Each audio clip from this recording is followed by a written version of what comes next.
महाराष्ट्र सरकारने मागच्या वर्षी राज्यातील ओबीसी व्हीजेएमटी एसबीसी विद्यार्थ्यांसाठी 36 जिल्ह्यांमध्ये 72 वसतिगृहे सुरू करण्याचा निर्णय घेतला। सन 2023-24 मध्ये वसतिगृह प्रवेशाचे विद्यार्थ्यांकडून अर्ज मागितले, परंतु वसतिगृहात प्रवेश दिला नाही।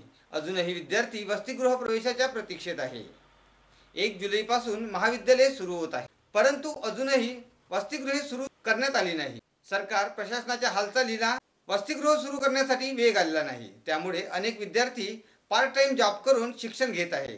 यात अनेक विद्यार्थ्यांचे मोठे नुकसान होत आहे। त्यामुळे त्वरित वसतिगृह सुरू करावे व ओबीसींच्या मागण्या मान्य कराव्या यासाठी उपविभागीय अधिकारी वनी यांना निवेदन देण्यात आले। यावेळी ओबीसी बांधव मोठ्या प्रमाणात उपस्थित होते। वणी तहसील कार्यालय येथे ओबीसी बांधव निवेदन देण्याकरिता आले। नेमक्या काय मागण्या आहेत, कोणती समस्या आहे, पण त्यांच्याकडून जाणून घ्या। आपण या ठिकाणी निवेदन देण्याकरिता आलेले आहे, नेमकी काय समस्या?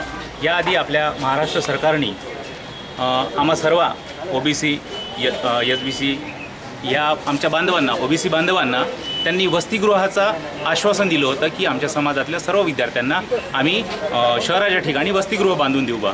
आणि आज सरकार त्यांचं आलं, त्यांनी सरकार स्थापन केलं। आपल्या मोठ्या आनंदाने त्यांनी युतीत आणि त्रिएकतेमध्ये जगत आहे।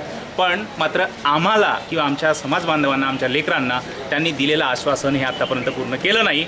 आमची कडकडीची विनंती आहे अशी की त्यांनी आम्हाला जे दिलेला शब्द होता तो पूर्ण करावा आणि आमच्या समाज बांधवांना आमच्या हक्काचे वसतिगृह देण्यात यावे हीच विनंती आहे। गेली अनेक वर्षापासून आश्वासन सगळेच देतात। हो, तुमच्या आतापर्यंत काही मागण्या कंप्लीट झाल्या?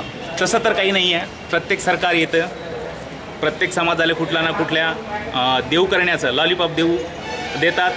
आपली सरकार स्थापन झाली की त्या याच्याकडे दुर्लक्ष करतात आणि आपण मोठ्या गुन्ह्या गोविंदाने जगतात। जर तुमची मागणी पूर्ण झाली नाही या विद्यार्थ्यांकरिता वसतिगृहाकरिता, पुढील पाऊल काय असणार? जर का इथून पुढे आमच्या वसतिगृहाचा जर हा जो मुख्य प्रश्न आहे, जो माझ्या हातामध्ये निवेदन आहे, हा जर प्रश्न निकाली लागला नाही, मार्गी लागला नाही, तर इथून पुढे आम्ही याचा येत्या निवडणुकीमध्ये आम्ही त्याचा नक्कीच त्यांना निकाल हातात देऊ। म्हणजे ज्यांनी आश्वासन दिलं आणि ते पूर्ण केलं नाही त्यांनी आम्ही नक्कीच खाली बसवू। कारण का संपूर्ण महाराष्ट्रामध्ये, देशामध्ये सर्वात मोठ्या संख्येनं जर असलेला समाज कोणता असेल तर तो ओबीसी समाज आहे आणि तो नक्कीच याचं उत्तर आम्ही सरकारला येणाऱ्या निवडणुकीमध्ये देऊ। सरकारने जर यांच्या मागण्या पूर्ण केलेल्या नाही तर हा ओबीसी समाज मोठ्या प्रमाणात आहे।